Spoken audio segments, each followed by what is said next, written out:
Seakan-akan Allah ingin memberikan kode. Kalau iman Anda ingin kuat, iman Anda ingin meningkat, maka rencanakan ibadah-ibadah Anda tingkatkan. Kuantitas dan kualitasnya. Pertama, Assalamualaikum warahmatullahi wabarakatuh. Dapatkan rangkuman ceramah dari para ustadz terbaik yang kaya akan ilmu di Ruang Ustadz dengan cara klik like, subscribe, serta aktifkan tombol loncengnya. Dan tinggalkan komentar atau saran untuk membangun channel kita ini. Dan kami ucapkan selamat belajar.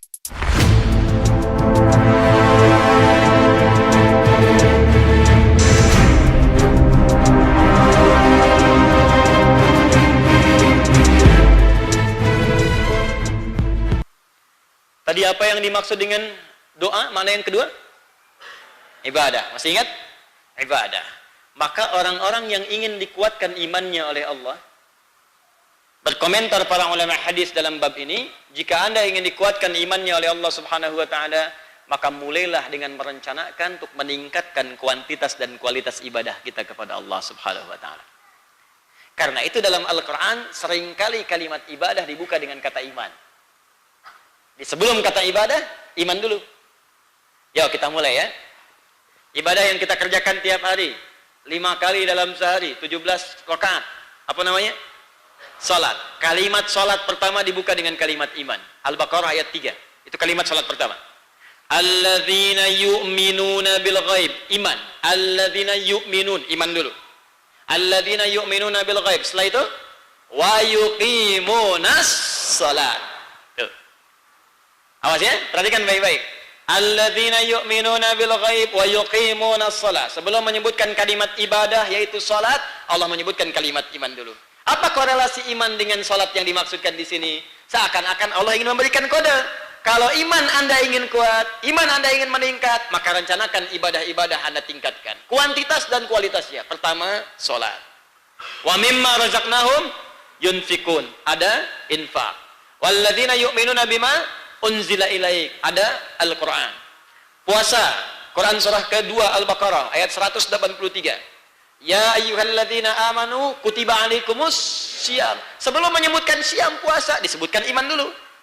Jadi kalau membaca lewat hadis ini, menafsirkan Al-Quran dengan hadis, kalau iman Anda ingin kuat, maka tunaikanlah ibadah-ibadah untuk menguatkan iman itu. Apa rincian ibadah ini? Tinggal cek dalam Al-Quran. Setiap ada kalimat iman, setelahnya pasti ibadah. Setiap ada kalimat iman, setelahnya pasti ibadah. Allahu Akbar. Ambil sebentar ya. Doa berarti ibadah. Pertama, doa berarti iman. Kalau iman Anda ingin kuat, maka berdoa. Di antara doanya tadi dicontohkan oleh Nabi. Yang kedua, kalau iman Anda ingin kuat, maka tingkatkan ibadah kepada Allah Subhanahu wa taala. Saking pentingnya ibadah ini dalam meningkatkan kualitas dan kuantitas iman, dalam meningkatkan iman kita kepada Allah, fokus, maka setiap ada kata iman dalam Al-Quran, itu selalu kemudian disandingkan dengan ibadah setelahnya. Apa detailnya? Keluarkan semua kata iman dalam Al-Quran, maka turunkan semua pekerjaannya. Itu pasti bentuknya ibadah. Baik, apa turunannya? Yuk lihat satu-satu.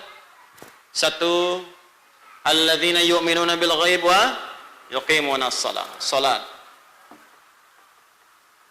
Mimma razaqnahum infaq. Walladzina yu'minuna bima unzila ilaik. Teman-teman sekalian, Al-Quran yang diwahyukan pada Nabi, Al-Quran. 4. Ya ayyuhalladzina amanu kutiba alaikumus syiyam. Ada puasa. Terus sampai ke bawah. Fokus. Pekerjaan-pekerjaan ini kalau kita lakukan dengan baik, lakukan ibadah ini, maka secara otomatis kata Nabi, perhatikan melalui uraian hadis ini pada bagian yang kedua, secara otomatis orang-orang yang sering berlatih meningkatkan ibadah ini, maka secara otomatis akan berpengaruh pada penguatan imannya.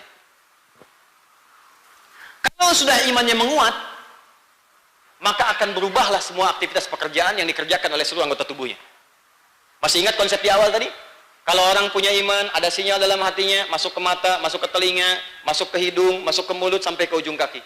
Jadi kalau imannya sudah kuat, betul-betul kuat, matanya hanya melihat yang baik-baik. Telinganya mendengar yang baik, kakinya melangkah pada yang baik. Nah, semua kebaikan yang dikerjakan oleh iman, itu secara singkat disebut dengan amal soleh namanya. Grafiknya ke sini. Kerjakan ibadah, iman meningkat. Kalau iman sudah meningkat, sudah kuat, maka semua pekerjaan kita, aktivitas kita akan berubah menjadi baik, dan kebaikannya langsung diridhoi oleh Allah Subhanahu wa taala. Semua pekerjaan baik yang dicintai diridhoi oleh Allah, maka namanya hanya satu dalam Al-Qur'an. Amal saleh. Saleh.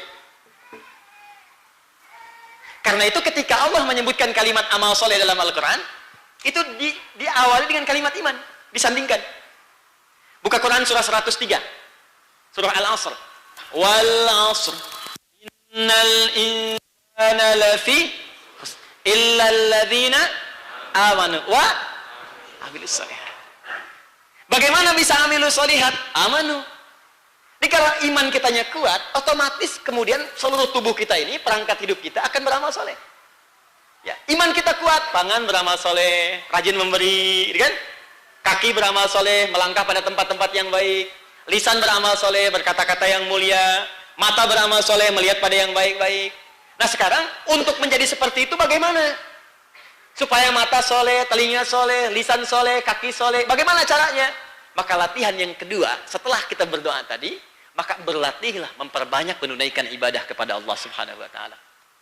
Makanya banyak hasil ibadah ini yang akan berdampak pada kesolehan kita. Contoh, tadi ibadah yang pertama apa?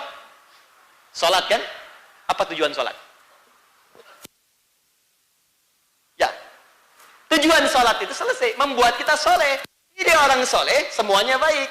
Sumber kebaikan itu, awas, jika terbebas dari dua hal.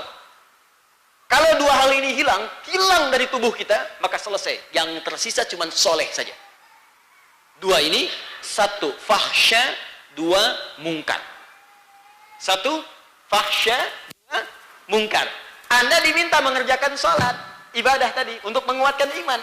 Nah sekarang apa manfaat sholat itu? Buka Quran surah ke-29 ayat ke-45. Utslu ma uhya ilaika minal kitab wa aqimis sholat. Kata Allah, sebelum Anda ini belajar sholat, belajar dulu, pahami bacaan sholat, pahami gerakan-gerakannya, lalu tunaikan sholat. Kenapa saya perintahkan kamu sholat? Teruskan ayatnya.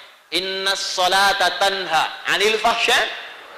Sungguh, sholat itu kalau benar ditunaikan, belajarnya benar, bacaannya benar, pekerjaannya benar, kata Allah akan menghilangkan dua sumber keburukan dalam dirimu. Satu fahsya, dua mungkar. Lihat korelasinya. Perhatikan dari apa yang saya buat tadi. Ibadah, iman meningkat. Iman meningkat, amal soleh muncul. Bagaimana pembuktian korelasi antara ibadah dengan amal soleh? Tujuan dari ibadah. Orang yang sholatnya benar, terbebas dari perbuatan keji dan mungkar. Fahsya itu, maaf ya, keburukan yang bersumber dari nafsu, syahwat. Pornografi, porno aksi, LGBT, yang jorok-jorok, kotor-kotor itu fahsya. Makanya orang fahsya, sholat itu pasti bermasalah. Pasti itu. Ya, jangankan sholat sendirian, ya, jadi bahkan jadi imam pun itu nggak bisa. Ya, nggak boleh misalnya dalam kondisi yang normal ada orang terkena perbuatan fahsya, homo jadi imam, itu nggak bisa. Ya, karena akan berpengaruh bukan hanya pada dirinya, pada jamaah akan berdampak. Ya, orang biasa takbir biasa, Allahu Akbar, dia Allahu Akbar.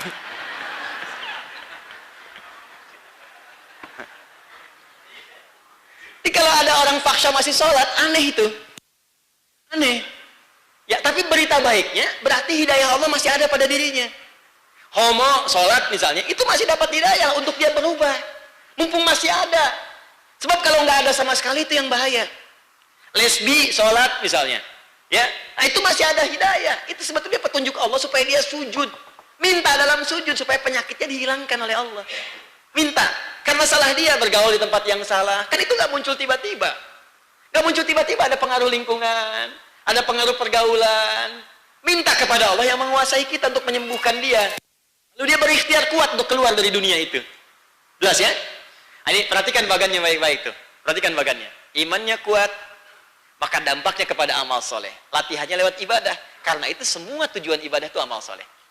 Wah, demi Allah saya katakan, kalau semua penduduk Indonesia ini, sekitar 240 juta sekarang, kurang lebih, semua sholat, selesai. Selesailah. Semua kemungkaran nggak akan ada. Ya, aduh Allahu Akbar. Polisi kerjanya enak banget itu. Nggak ada maksiat. Mungkar nggak ada, kemungkaran nggak ada. Mungkar itu perbuatan yang diinisiasi oleh nafsu perut dan akal. Akalnya bermaksiat, perutnya bermaksiat. Kepentingannya itu. Ya, manusia biasa makannya nasi, sekarang sudah makan aspal, makan pohon, makan asap, gitu kan? Ini saking nafsunya nggak bisa dikontrol. Padahal kalau sholatnya benar, itu bisa selesai masalah-masalah itu. Ya sekarang orang ke pengajian ya kadang-kadang bermaksiat. Berapa banyak orang pengajian ngajinya benar? Ada yang disasarnya sendal, ada yang kotak infak, gitu kan? Ya macam-macam. Ada yang di jalan dasar, ya polisi menunaikan tugas biasa aja. Oh berhenti. STNK ada pak. SIM ada. Baik. Anda tahu ada lampu merah? Tahu pak. Kenapa Anda lewat saja? Saya nggak tahu ada bapak. Macam-macam lah pokoknya. Mau kemana? Pengajian tuh. Kenapa nggak pakai helm? Peci ini lebih bernilai pak dibandingkan helm. Sekarang pelaku maksiat itu yang lain ya. Kalau yang diberikan edukasi selesai. Sekarang banyak pelaku maksiat pun mohon izin. Itu luar biasa. Sudah bisa sabar dalam maksiat, Anda bayangkan. Orang pencuri aja bisa sabar. Kenapa Anda yang ibadah nggak sabar? Pencuri bisa sabar, Anda bayangkan. Dia mau nyuri motor tuh. Ya, biasa kecepatan 2 detik. Ini udah 3 detik belum selesai. Wih, susah nih. Sabar, terusin aja. Sabar. Kemarin ada orang tanya, kamu kan laki-laki. Kenapa beragam seperti perempuan? Saya ini perempuan, Pak. Cuman terperangkap di tubuh laki-laki. Stop.